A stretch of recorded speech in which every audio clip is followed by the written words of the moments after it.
Thank you for joining me on CMDA Matters today. I'm your host, Dr. Jeff Barrows, standing in for Dr. Chupp. I trust you had a restful 4th of July holiday.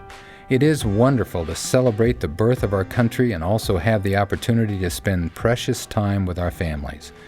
But needless to say, we need to continue to pray for those impacted by the resurging COVID-19 pandemic. And speaking of COVID-19, recently, Dr. Chupp and I had the opportunity to speak with Dr. Daniel Lewis. Dr. Lewis is a family physician here in Tennessee who also serves as the chief medical officer in one of the local healthcare systems. As healthcare professionals, we are used to treating patients, not being treated as a patient. But back in April, Dr. Lewis became the patient when he was diagnosed and eventually hospitalized with COVID-19. He opens up in this interview about his experience, how it impacted his wife and family, and why he thinks God allowed him to go through this trial.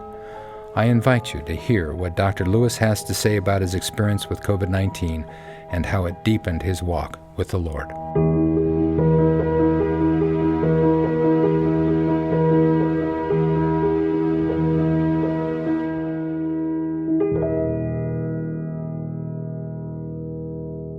Well, it is indeed an exciting privilege for me today to welcome to CMDA Matters a doctor who has been prayed for by hundreds, maybe thousands of our members because of our Courage in the Crisis Facebook page. And that's Dr. Daniel or Danny Lewis from right here in the Tri-Cities, Tennessee area. Welcome to the program, Danny. Thank you very much. I'm very honored to be here. Well, I've asked to join me today our Senior Vice President for Bioethics and Public Policy, Dr. Jeff Barrows, and I thought that there's probably going to be a critical question that our listeners are going to want to ask that I don't ask, so Jeff is with us. Welcome also to the program, Jeff. Well, it's good to be here, Mike, and thank you for inviting me. And Danny, I just wanted to tell you that I watched the video interview that you had with the American Academy of Family Physicians, and I was very impressed and appreciated the number of times that you referenced your faith in that interview as being so instrumental in getting you through the ordeal that you had. Thanks, but again, it really was all truly in God's hands, and He was the one that was with me throughout the entire time, and I feel very confident, His grace is the reason why I'm still here today. So it's hard to tell that story without including Him and including the faith, because it's all about Him anyway. Well, let's back up just a little bit, Dr. Lewis, so that our listeners can hear the story from the horse's mouth, so to speak, from the patient and doctor's mouth. And just some background, you actually are a member of our Family Medicine Section Council, which we resurrected and rebooted last year. The chair there is Dr. Philip Dooley from Wichita, a friend of yours. And actually, Dr. Dooley is the one who wrote to us and said, hey, your local doc and our council member, Dr. Daniel Lewis, is in the hospital sick. Here's his Facebook post. And I read in that post, Danny, that you were, because of your familiarity with COVID-19, you were reaching day 10 and you were saying, wow, I'm on 6 liters of oxygen and I may need to get intubated. So take us back there. Actually, take us back to how in the world did you get COVID-19? I actually serve a dual purpose in my facility here. I'm the chief medical officer as well. So I was part of a lot of the conversations about preparing our local facilities and our local system about preparations for COVID-19 and for the potential, mass of patients we thought we could potentially have, which thankfully we have not had at this point. So my first 2 weeks in March, we really spent a lot in preparation for that with a lot of conference meetings. And it turns out another member of our administrative team had some travel the week prior over a weekend for a church conference in Washington, D.C., and came back, and on a day we were together with 3 or 4 system conference calls, began to exhibit a little bit of a cough. Later that night, developed a fever and spiked a fever and was tested for COVID the next day. He was sick for 2 or 3 days and overall had done fairly well. But on about day 9 after his test, he got the result back that he was COVID positive. Mm-hmm. And then I began to develop symptoms actually the next day after he got his test back. So my exposure came in my administrative role. And It lasted with fever and other symptoms until day 5 or so. I went to the hospital, and day 10 when things began to deteriorate. Talk to us a little bit about what was going on in your heart in the ICU, intubated, maybe on propofol, so maybe your level of consciousness didn't. Right.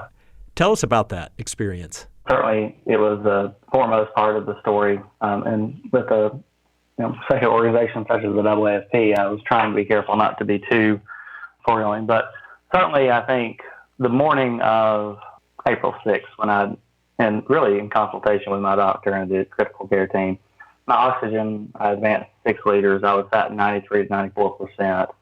Most of the evidence at that time seemed to point to the fact that if you were requiring 6 liters of oxygen or more than likely it was going to end the intubation. We actually made the kind of a mutual decision to go ahead and proceed with intubation in consultation with the critical care team because they felt the same. And I wanted to do that at that point so it wouldn't be an emergent situation. Obviously, in a COVID-dedicated unit, they were doing their best they could to limit exposure to anyone. So everything actually was done within the same room. They actually set up the ventilator and everything within the room I was in. I didn't leave that room for near 28 days. Wow. Other than go to radiology once or twice for a CT scan. But they did everything in that room. And I wanted it to be a controlled environment. I didn't want to be hypoxic or anoxic while they were trying to prepare the intubation. So we wanted to do it early. That morning started off pretty scary, but it quickly became, I would dare say, almost peaceful. God really gave me a great level of peace that I had to come from him because there's no other way I could have been as calm as I was. I remember texting my wife and saying, I'm getting ready to go on the ventilator. We need to do this to get me better. I think things will turn out fine. And I sent her a text and said, God's to be glorified no matter what out of this story because it's his story and it's his will for me, whatever that may be. I had several people ask me about, how scary that was. And honestly, that was one of the more peaceful times of the entire hospitalization. Knowing that we were moving forward, God was there holding my hand the entire time. I really, because of propofol, I don't remember much about it. I remember having conversations in the call. I can faintly remember respiratory placing the mask over my face to begin some kind of pre-oxygenation. But beyond that, I don't remember much until 2 or 3 days after the extubation, probably when the propofol began to decrease out of my system. Well, God's purposes are so mysterious in our lives, and why he allows, like a Kent Brantley in Africa to get Ebola, and yet the incredible, powerful testimony impact on our nation. You were really a celebrity here in Eastern Tennessee. I saw you talked about on the news here because you're a leader. You're a chief medical officer in your hospital. And I found out from the YouTube video with the AFP that you've been on the board as a resident with AFP, and I think either you're currently or upcoming Tennessee representative for the AAFP. You're a leader. So I don't know, I'm not saying God was picking on you, but it seems like he had prepared you to be someone that could have an impact in talking about how God sustained you. Yeah, those questions did come up, and I tried hard not to ask the one, why me? But I feel strongly that there were 2 reasons why God chose me for this battle. One, I think you alluded to perhaps, and I hope that perhaps my story was able to be a harbinger or a warning for those in this area that this indeed was quite real and that it had potential to be very deadly for lots of people. I had people allude to the fact, and I've just been so humbled by the support and the love and the prayers that, as you say, I've received from really all over the world. I had family medicine colleagues that I worked with in Pennsylvania, Alaska, Kansas, Wyoming, all reach out to me and tell me that, they were praying for me, also using my story as an example in their communities to say, it doesn't have to be an elderly individual with chronic diseases. It can be a young, otherwise young, fairly healthy individual that could be stricken, such as my friend in Tennessee. So I do think that was part of the purpose. I think another part of the purpose was truly to slow me down and to recenter my focus on God. I mean, I've been a Christian. I was saved at age 14, been raised in the church, and been even a leader there with Sunday school or even with music ministry at times in my smaller church. But, really I think I've gotten out of balance between my faith, my family, and my work. With this line of work, obviously, it can be very domineering, can take a lot of time and a lot of effort. And with my role in the hospital and the efforts we've made with consolidation in our community and things, I really felt like I'd gotten out of balance with my faith and with my family as well, working more than I should and things. So I feel like, certainly I hope that God can use my story. The primary one that needed to be touched and slowed down probably was me. And this was by far the longest period of time I had been sessile and down, and I had a lot of time to think and reflect on that. And so, I really hope as I go forward that God can use my story and use me for His glory, however that may be. But I certainly want that to be my focus. Well, Danny, and as I learned about your ordeal in the hospital and all of your complications and everything, and you kind of alluded to this a little bit in your answer, but I'm curious as to how this experience has changed your relationship with the Lord moving forward. Yeah, I think it's made it, again, just even more of a priority for me. And I've always said that it's a priority, and that sometimes our words and our actions don't always meet and don't match. And so I think at times I was probably, not dedicated the way that I should have been in my prayer life or my devotional life or studying life, with children busy doing things that, church attendance and things. Sometimes it takes a passenger seat or a back seat, even at times, even though you don't want to admit that, to the other things going on in life. And so, it really did kind of help me. I was kind of looking back and trying to figure out around the 20th or so of April was really a night where I was just struggling. I'd gotten over the ventilator, gotten over the delirium, and was progressing very well. And of course, in my time, he was wanting to move forward and wanting to move on to rehabilitation. And at that time, we were still having positive COVID testing. So the rehab facility that we had targeted wanted to have 2 consecutive negative COVID PCR tests done before I could be accepted there.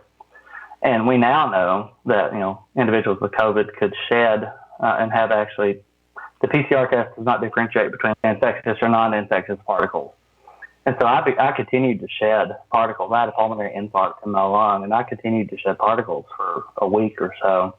So I was afebrile, doing well, wanting to move forward and continue that positive test. So that, you can't go to rehab today. It'll be another 48 hours until we test, and another 48 hours until we test. And that was around April 20th or so. And really, I just, one night was kind of struggling. And, as I kind of alluded to, it got to a point where I said I had a talk with Jesus, but I put talk in quotation marks because it wasn't really a conversation. It was more of just a complete, frank understanding of, I had no power in this, but God had all the power I needed. And He needed me to relent and stop being stubborn and stop trying to make plans because it was His plan that He had. And He would be there waiting for me when I was ready to submit to His will, and that, as He always is, and that He would be there. And so really that night was the night I said, okay, God, You're in charge of this. You'll make this happen when you're ready to make it happen. You alluded to my wife. She absolutely was a rock star and, very strong in her faith as well, but kept things together here at home and with the children and really kept the community up to date while I couldn't, and was just, I can't say enough. She was texting me on a regular basis, giving me updates, and then I was posting that on our Facebook Courage in the Crisis page, and then people were just praying, and people they would ask me, what's going on with Dr. Lewis? Let us know. She was quite the coordinator for you. She was. I'm just beyond blessed. We'll celebrate our 20th wedding anniversary this year, and God completely knew what He was doing when He gave me her, and she was such a blessing to me and such a helpmate, and again, she was so wonderful during this time. So I knew that she had things under control here, and I just needed to step back and just say to God, okay, God, whatever Your plan is, whatever Your will is. And it turned out His plan wasn't to go to the rehabilitation center that we had picked out for whatever reason He had. I went to another, and the influences that we had there perhaps were different than we would have had other places. So again, it just completely had to get to the point where I was broken in my own spirit to give it to God and say, okay, God, it's time for You to lead this and do with what You will. And He did. And, after that developed some of the other complications, such as the pulmonary embolism of the SVT. And again, I don't think I would have been able to handle it without Him being there with me. Well, Danny, I'm curious, has your wife shared any lessons that the Lord taught her during your time in the hospital and her experience? we've talked a little bit about that, and she shared some of those things. Again, I think probably she was as dedicated or more dedicated than I had been. So I think she had been in probably a better place with God for a while. She talked a little bit about how just he gave her some peace. And, there was a story going around or a meme going around Facebook talking about how, and I truly believe this too, is that, in the Bible, men often are the ones, Moses was called to the mountaintop, or others are called to places, locations. But God comes to women where they are because they're often doing the work of the family or whatever else that's required to keep things going. And, God continued to be with her in that time. There was no, express call out or anything, but he was just with her as she went through day to day and continued to be with her and gave her the faith. And she alluded some to how people had told her, said she was so strong or things, that she just felt like she was doing what she needed to be doing and doing what God had her to do. And she certainly has a burden in the heart for the disadvantage. She continued to work with that while we were there. And God just sustained her and was just with her the entire time. Yeah. So I'm obviously very thankful for that. Well, you've spent a lot of time, Danny, studying, even while a patient, I doubt while you were on the ventilator, but certainly before and after, studying and researching COVID-19 as a primary care physician and then a patient. In looking back, what are some facts about COVID-19 that you think caregivers who are listening right now really should be aware of, some things that have surprised you and that you've picked up along the way? Well, I think predominantly one of the first things that really struck me was that I had the fever, certainly, but I didn't have the other classic symptoms initially of cough and shortness of breath until really late into my disease. Even when I went to the hospital on day 5 or day 6, I really wasn't short of breath. I had probably coughed at that point maybe 10 times total during my entire sickness. My symptoms are more gastrointestinal related, even kind of allergic type symptoms, but a lot of nasal congestion things which continued for quite a while. So first, I would say that the symptoms don't have to be the classic cough and shortness of breath and things that you see. And thankfully, blessedly, it appears that there still are a large number of people, even up to 80% that get this, that either have asymptomatic courses or very mild courses. And we're grateful for that. In some ways, I wish that mine would have been that way, but the story that God is weaving out of this tapestry is greater than anything else that would have been if it had been that way. So I begin to understand why it turned out the way that it did, and that's fine. And I hope he uses it for his glory. But for the majority of people, it can be a mild disease, but I still think it's very prevalent and it's still here. As we begin the efforts to reopen the economy and those things, unfortunately, I see people not being very careful. Crowds of people together, or in my community, probably 30% of people are wearing masks when we're out and about, it seems. Most are following the social distancing guidelines, and that's a good thing, we think, because it certainly appears that the respiratory spread is the predominant spread. But there's more and more evidence suggesting it can be aerosolized as well and perhaps carried in that manner. And so I do worry that people are being a little bit too cavalier in their attempts to come out of quarantine or out of self-isolation. I understand the desire to want to do so, but I think we need to continue to be very careful in that, noting that the disease is still prevalent in the community.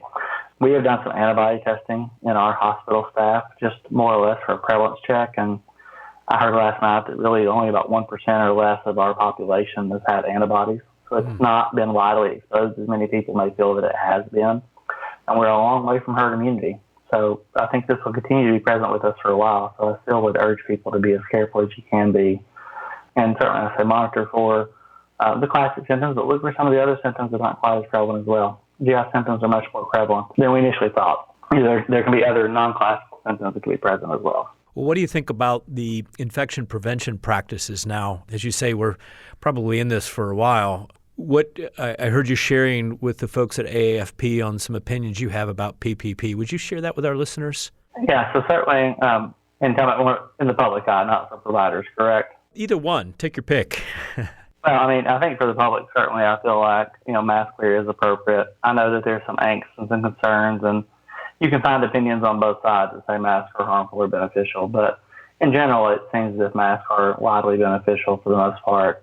I had seen one study that suggested that if 80% of the population, so 4 out of 5 people, would wear a mask and maintain social distancing, that we could lower the infectivity rate of COVID to less than 1, which of course would then mean that every infected individual would spread it to one person or less.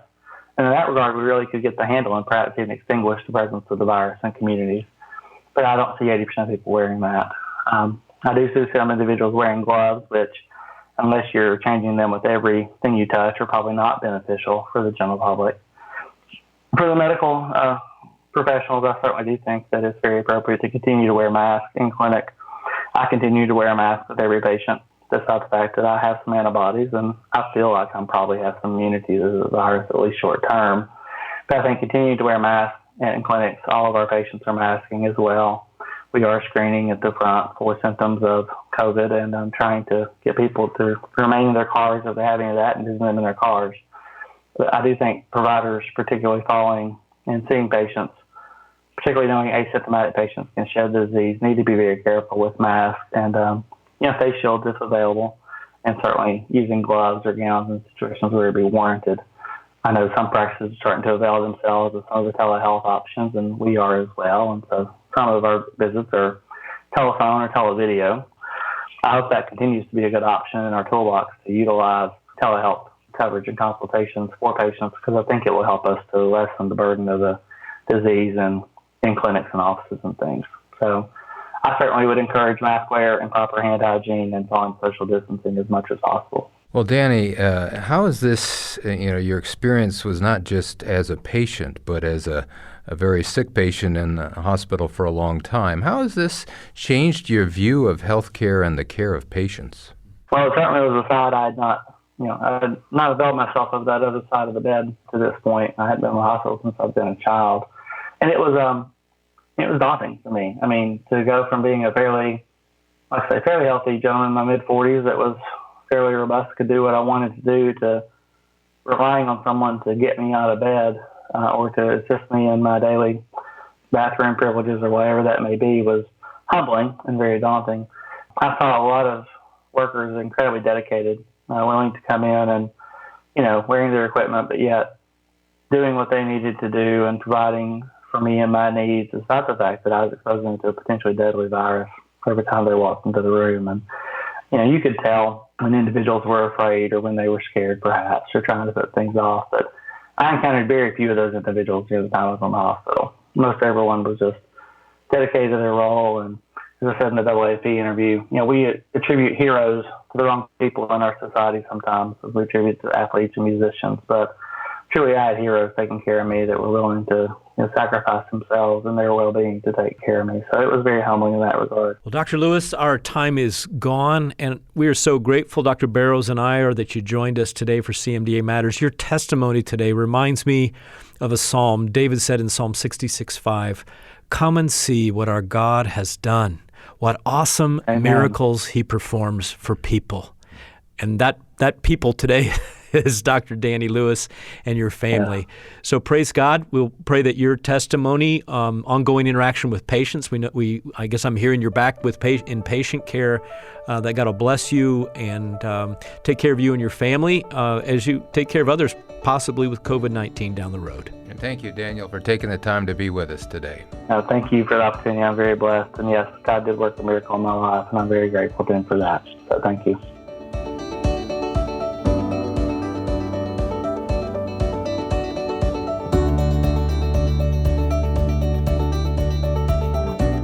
We're so thankful that Dr. Lewis chose to share his experience with us, and we're all grateful for his recovery. As you heard in his own words, His grace is the reason I am still here today. God did work a miracle in my life. This infection slowed me down and recentered my focus on God with lots of downtime to reflect on faith. God can use my story and me for His glory. What a terrific response to what had to be a very trying episode in his life. That tells me that the Lord will continue to use Dr. Lewis's experience to strengthen his testimony as a physician who was touched by the ultimate healer. You should have received an email regarding the Indian reservations in the western part of the United States, which have been hit hardest with COVID-19, surpassing even New York State and New Jersey. The families tend to live in close quarters there, and many of them already suffer from underlying health conditions. That combination creates the perfect storm for the coronavirus to take a devastating toll. But the good news is the Lord has opened an amazing door for us to be able to serve the Navajo community in the midst of this pandemic through the Navajo area of Indian Health Services. With nearly 170,000 Navajos living there, and many of them without running water or electricity, they need our help now more than ever. GAHO veterans who want to help can apply through Service Reef to get the process started. Once your application is approved, we will forward your information to our local partner. More good news is that a local nonprofit has agreed to provide air travel, lodging, and the majority of transportation costs. PPE will be provided as well, but if you have supplies to share, they will be gladly received. If you failed to receive this email highlighting all of these details or would like more information about this opportunity, please visit cmda.org/global-health-outreach and click on the TRIPS drop-down menu. Because this CMDA Matters episode centered around health and recovery in Christ, there are a few resources I'd like to strongly suggest. The first is When Your Doctor Has Bad News by practicing oncologist Dr. Al Weir. What if, like in Dr. Lewis's case, the doctor himself receives bad news? Well, this book equips you to weather the storm you're facing with the hope of emerging whole again by the touch of the great physician. Another book I highly recommend was written by former CMDA CEO Dr. David Stevens, entitled Jesus MD, A Doctor Examines the Great Physician. This book invites you to partner with Jesus in his practice as Dr. Stevens shares the insights he has gained into the character, power, and purposes of the great physician and what it means for you to follow in his footsteps. Both of these resources are available online at cmda.org/store or call us toll-free at 888-230-2637. The Supreme Court has issued a ruling reinterpreting sex discrimination in employment to include discrimination based on sexual orientation and gender identity. In his dissenting opinion on that ruling, Justice Samuel Alito noted, "Some employers and healthcare providers have strong religious objections to sex reassignment procedures, and therefore requiring them to pay for or to perform these procedures will have a severe impact on their ability to honor their deeply held religious beliefs." This ruling means that winning the religious freedom aspect of our transgender mandate lawsuit now takes on even greater importance. You can read more about that case at transgendermandate.org. Clearly, some of the foundations of our faith, medical science, and reality itself are under attack in the courts, our legislatures, and our culture. We know from Scripture that spiritual forces lie behind attacks on God's immutable truth and on the design of His creation. Ultimately, our enemy is not deceived legislators, activists, or judges, but the false ideas and spiritual forces of deception that have blinded eyes to the truth that can set us free to live according to God's design. Pray for our country, our courts, our lawmakers, and CMDA, that we might all conform our lives to God's truth and follow His perfect path to human fulfillment and justice. Our scripture for today comes from Jeremiah chapter 17, verse 14. "Heal me, O Lord, and I will be healed. Save me, and I will be saved. For you are my praise." So thank you again for joining us today. I'm Dr. Jeff Barrows, standing in for Dr. Mike Chupp. As always, what matters to you matters to CMDA, and CMDA matters. Have a blessed week.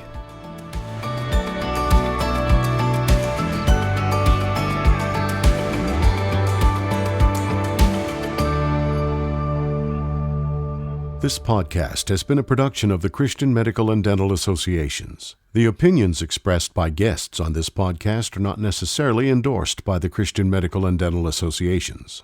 CMDA is a nonpartisan organization that does not endorse political parties or candidates for public office. The views expressed on this podcast reflect judgments regarding principles and values held by CMDA and its members and are not intended to imply endorsement of any political party or candidate.